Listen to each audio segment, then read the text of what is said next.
students of the Environment Society, the students of the mock UN Environment Assembly. It's a pleasure to be here with all of you.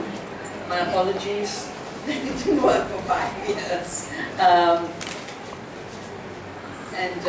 I postponed my trip to Simla to join you. And it takes me back, first it takes me back to when I was leaving school to join college, is when this college was being established. Takes me back to our freedom movement and Shahid Bhagat Singh and the sacrifices made by an amazing generation. And I've just completed a freedom pilgrimage in April, linked to the 100 years of Gandhi's Champaran Satyagraha. And I've actually brought a few additional documents that speak Swaraj and Swaraj. But the main theme was Yaad Karo Qurbani Bijo Na Yazad. You're very privileged to be in a college called Shahid Bhagat Singh College. And then of course, that you have been recognized for uniqueness in environmental contributions and have an amazing principal and an amazing leader in the environmental field. It also took me back to the late 80s and 92 when the Earth Summit was organized in Rio. Not just because the two big treaties that guide environmental protection globally today, the UN Convention Framework for Climate Change, the Climate Treaty, and the Convention on Biological Diversity, on which I worked a lot. I was advising the government of India in the negotiations. And I remember when the Environment Minister called me for advice, I said, who are you sending as the lead negotiator? And he said, a Project Tiger. I said, sir, this has moved beyond tigers. It is now about the tiniest microbes in the soil. It's about all our biodiversity and traditional knowledge. Because now there is an attempt to patent everything that lives, which is why I started Navdanya. And when Neem and Basmati and wheat was patented, all those cases. But also because there are technologies that were known in 70s. The recombinant DNA, to move a gene from one organism to other. But the scientists said we don't know what this means, ethically, ecologically, socially. So we will not go down this road till humanity has deeper wisdom. But then the old chemical companies picked it up. And I was at a meeting in '87 where the old chemical companies that had come out of the war and had made chemicals to kill, whether it was in the concentration camps of Hitler, or it was poison gases made for the war, or Agent Orange for Vietnam War. They said, we can pretend by doing genetic engineering that we are making a new life, because we've added a new gene. And then we can take patents and see. And then we can collect royalties, and this will be our future profits. That's the day I decided. Hey, you don't invent a plant. You might add a gene, but you haven't made the plant which makes itself. You have, and our patent law recognizes this. We have an Article 3J in our patent law, and I worked very hard at this, which says plants, animals, seeds are not inventions, therefore not patentable. Because we were implementing the idea of Vasudhaiva Kutumbakam, we are part of the earth family. Man is not the master of this universe. And life is not a manufacture.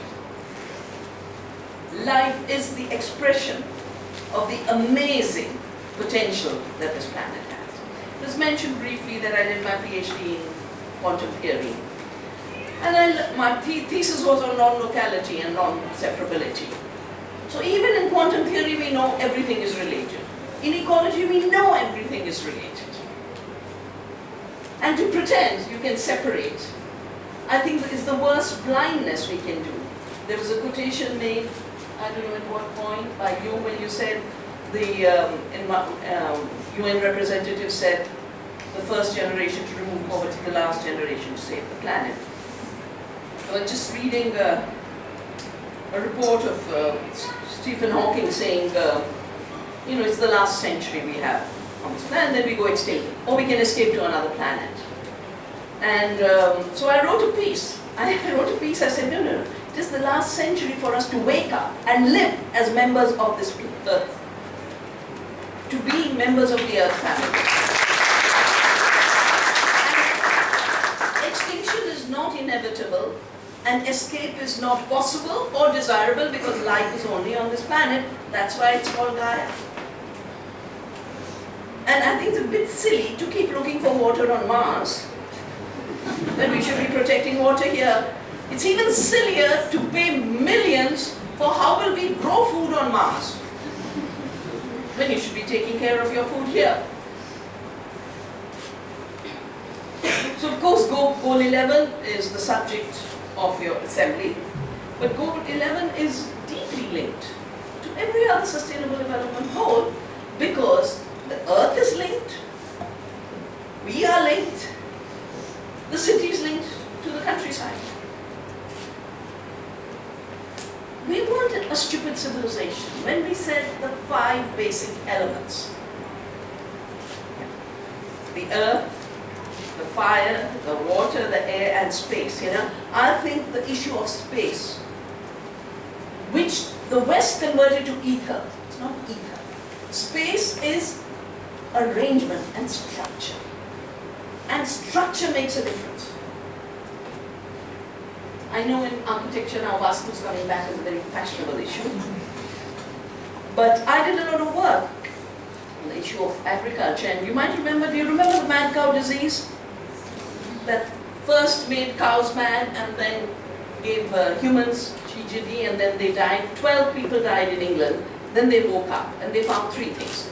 First, that the cows were being fed meat, rendered meat of dead cows, and they make it into a pellet, so you don't know it's meat. And then they have the exact this much iron, this much calcium, they have this much this much. They don't tell you where it came from, which is why for me issues of safety are about process and not about ingredients and not about composition. This is my big debate with the Food Safety Authority and the Biosafety Authorities and people who push GMO mustard and GMO bengan, because they stop at composition and forget the process. The second thing was that rendered meat that was being fed to cows was then creating this infection, which they said can't spread beyond cows. So the first thing that happened was it had jumped. It jumped from sheep to cows and from cows to humans. At the end of it was found it wasn't an external infection at all. A Nobel Prize was given to the scientist who worked out the prion, which was a deformed protein. The constitution of the protein that gave the self-infection was identical to the normal protein, but its spatial arrangement had changed, and now just by changing the arrangement in space, not in composition, it had become an infective agent. And I often say, sometimes I feel what we are living through in society, and not just in India, all over the world, when you look at Trump wanting to declare war, it's like a prionization of the human being. सब कुछ एक ही है, पर कहीं थोड़ा सा एक special twist आ गया है अंदर. Yeah? And spatial shift is about values, about the right arrangement. We have the concept of Rita, the right way. The only civilization that talked about Rita, the right way. And a dear, dear friend, Teddy Goldsmith, the founder of The Ecologist magazine, the writer of the Blueprint for Survival, he's no more.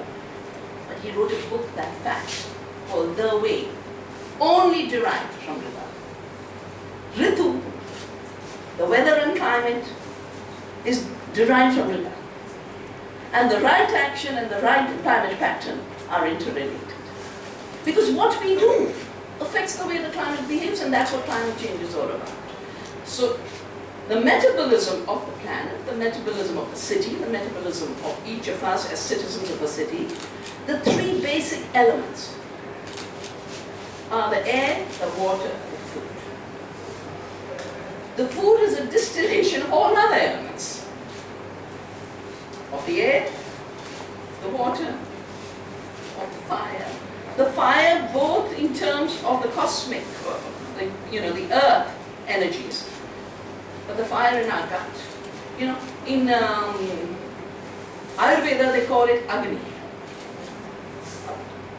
I get amazed. I'm a physicist, but when I see good science from another culture or from another tradition that I wasn't trained in, I know how to respect it, because a good scientist knows how to see good science and good knowledge. Science is merely sciere, to know. Any knowledge is science. But a hierarchy was built that only mechanistic science is science. And holistic sciences are not science. So tab se ladai kar rahe. And this is related to the fossil fuel age of 20 years of finding fossilized matter, the coal, the oil, the gas, that nature made by fossilizing living systems that have got buried over 600 million years, and we are blowing them up in 20.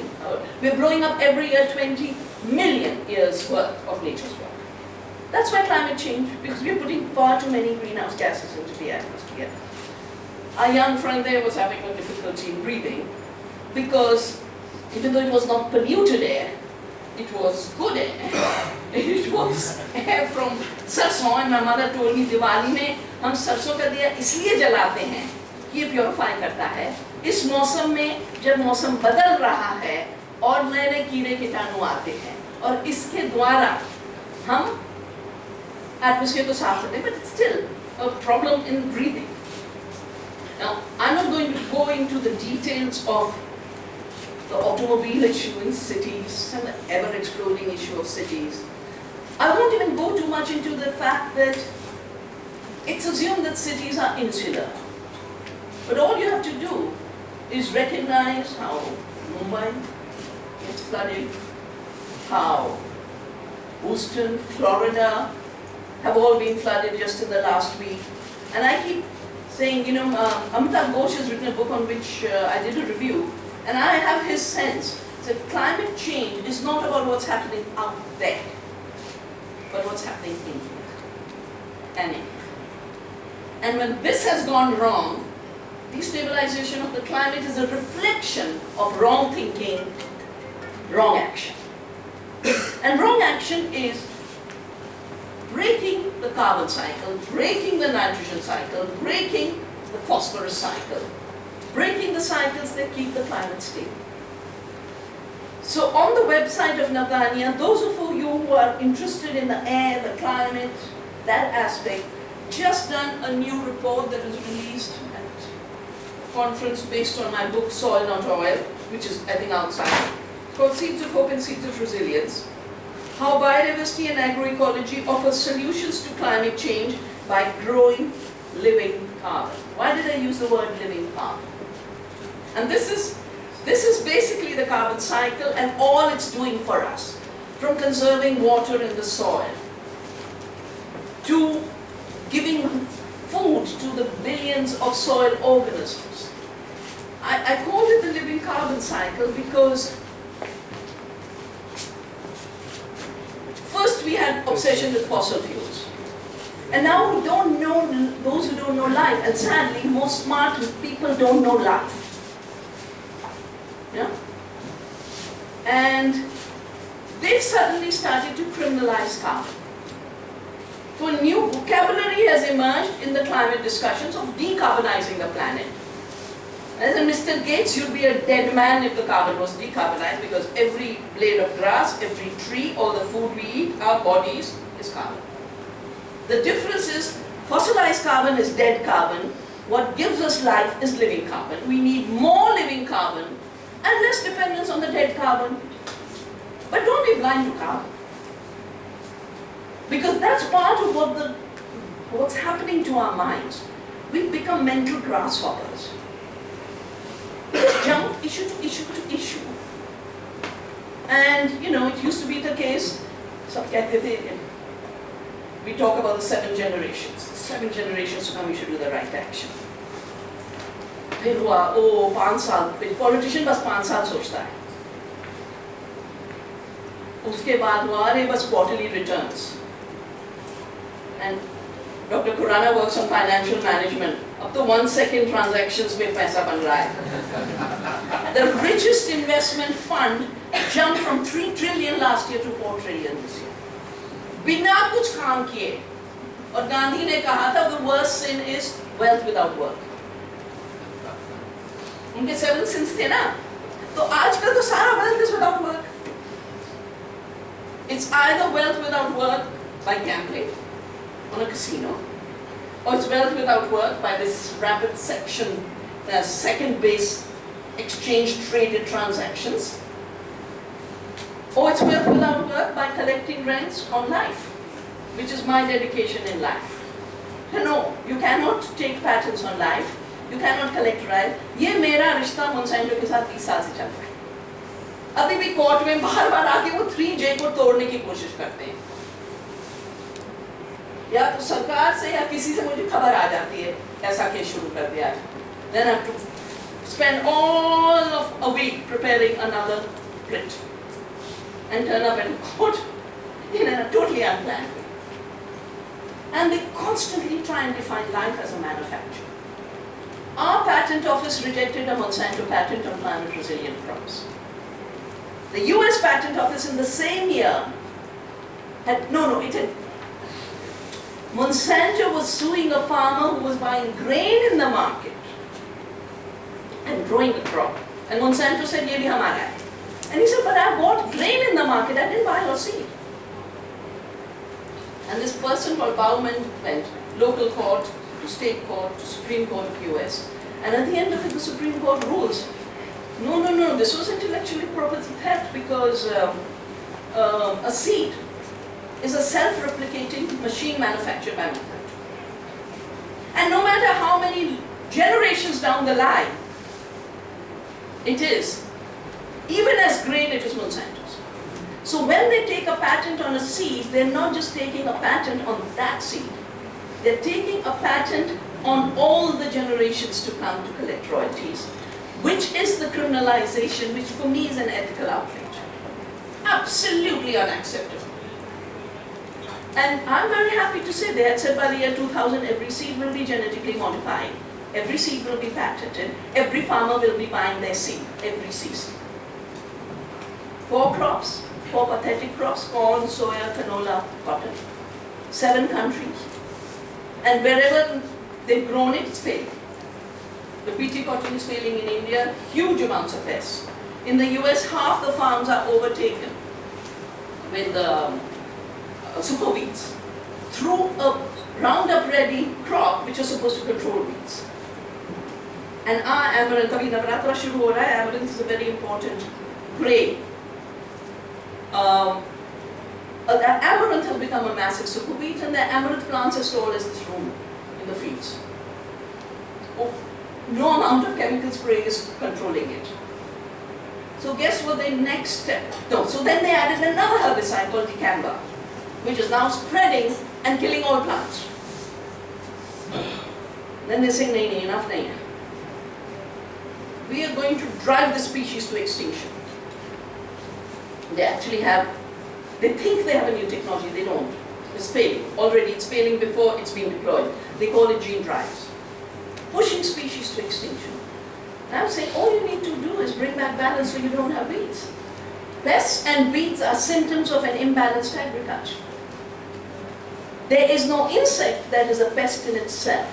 There is no plant that is a weed in itself. हमारा जो बथुआ है, जो मेरी नानी मेरे लिए बढ़िया सा पराठा बनाती थी, वो weed है, Green Revolution पंजाब में. So, recognizing in your environment assembly that the key issue is we are part of one interconnected earth family. You can't separate yourself. Issue water. Years ago, a company called Suez, World Bank drove the thing. A company called Suez was going to privatize Delhi water. And the Ganga Jal from Tehri Dam would be brought here and they would sell it as a commodity. अभी में ये plastic water bottle तो आ ही गई है, commodity बन गया है. But they wanted the pipe supply in your homes to be a commodity that would be there. It's not a public water supply. Now, I have worked on defending water and basic life processes as commons and public goods. So as soon as, and you know, the interesting thing is on all of this, do I have the time to go do research? No. They are stupid enough to put advertisements in newspapers to show off what they do. उधर से शुरू होता है then, whether it's Monsanto's BT cotton or Sway's entering India, it was advertisements that led me to it. We built a water democracy movement. We did a report, only the Hindi version is available, how Delhi could meet its needs from its own water. You see, Yamuna is a big river. Delhi grew here because of the Yamuna. If you look at old pictures, and there is an old picture here, the Yamuna is flowing right next to the Red Fort. And all the air conditioning of the Red Fort was based on the flow of Yamuna waters, the architecture is there. Today the Yamuna is a drain in the stretch of it.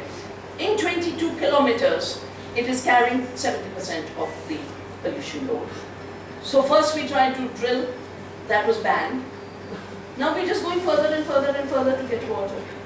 I've done a study on the river linking project. And the, you know, something like Sharda Yamuna is actually bring water today. All the river linking projects appear to be about flood control, but they're actually about maintaining the totally non-sustainable consumption of non-sustainable cities. And I think the air issue and the water issue, of course, are fundamental about the measures of is a city sustainable or not. And then final metabolism, of course, is the food we eat. And food just doesn't come into sustainable cities discussion. You'll never see food as an issue. And this is related to the whole aspect of cities in three ways. First, that, you know, urban sprawl and expansion of cities as a cancer is based on grabbing land. This is the big issue of the Land Acquisition Act. It's a big issue of Greater Noida, of, you know, just the spread of this mega city. The second is that as you forget the countryside, as you forget the village, as you forget that real food is produced by real farmers, and we start defining them as disposable elements of history, which is the current fashion. Monsanto is now talking about farming without farmers. But that means food that is not food. It's food loaded with poisons. And it's not the case that you can grow food with huge amounts of poisons and you'll be healthy. You'll be very sick. So there is a chronic disease epidemic in India, in urban areas more than in villages, but it's spreading to villages too. Related very, very much to what we call food style, but what is called lifestyle. भाई lifestyle में इस shirt से थोड़ी बीमारी आएगी. Lifestyle का मतलब मैं ऐसा fashion करता हूँ. उससे नहीं बीमारियाँ. क्या खाते हो? How what is called the environment becomes you. That is what decides the health of your body. And when you're eating poison, you will be very ill.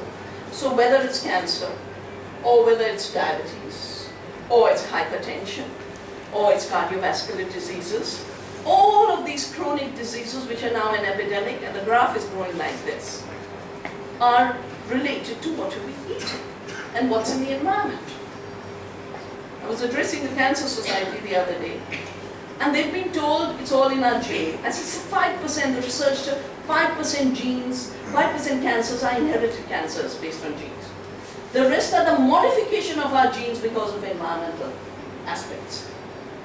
You know, genes mutate. Epigenetics transforms how your genes behave. We know all this, we know this in the science. Now the same system of, I would call it non-food production. I don't want to give it the honor of being unknown. Annam Brahman. How can poison be Brahman? Can't. Annam is that which gives life, maintains life, not just our life, but all life. The web of life is a food web. And the Taittiriya Upanishad has said, everything is life, everything is food, everything is something else's food. And on the everything is something else's food, I want to mention that we think the environment is out there and other species are out there.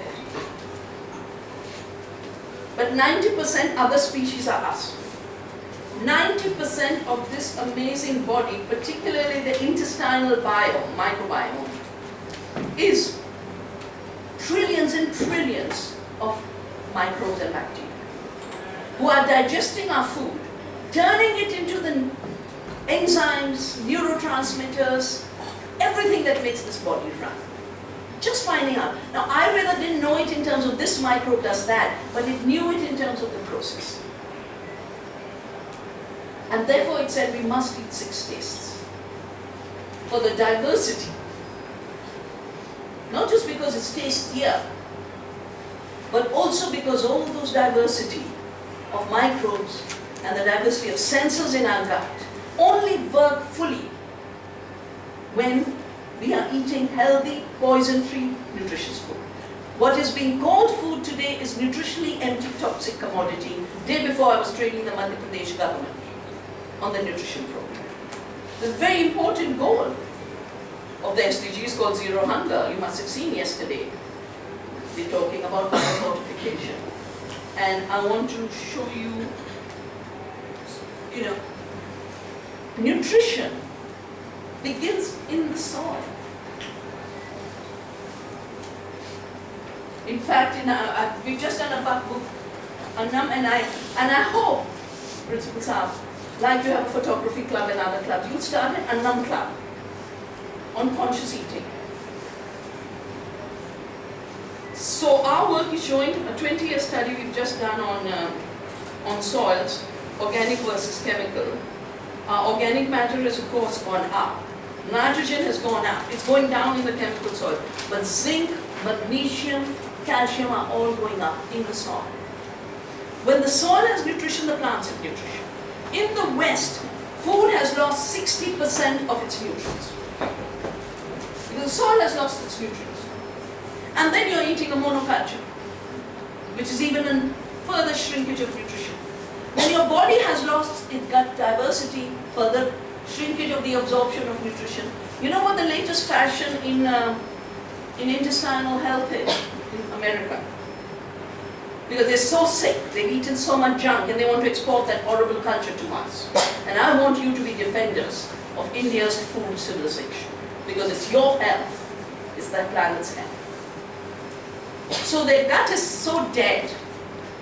I call it the desertified gut. Like there's desertified soils, there's desertified guts. The desertified gut is so many, and you can't engineer the gut. You can't engineer 10 trillion organisms. So what are they doing? They're going to primitive tribes, the Maasai, the Pacific Islanders, to get their shit and doing fecal transplants. They are replacing the gut bacteria by borrowing shit. I say, ये तो ultimate donation हो गया. Poor donating shit to the rich for survival.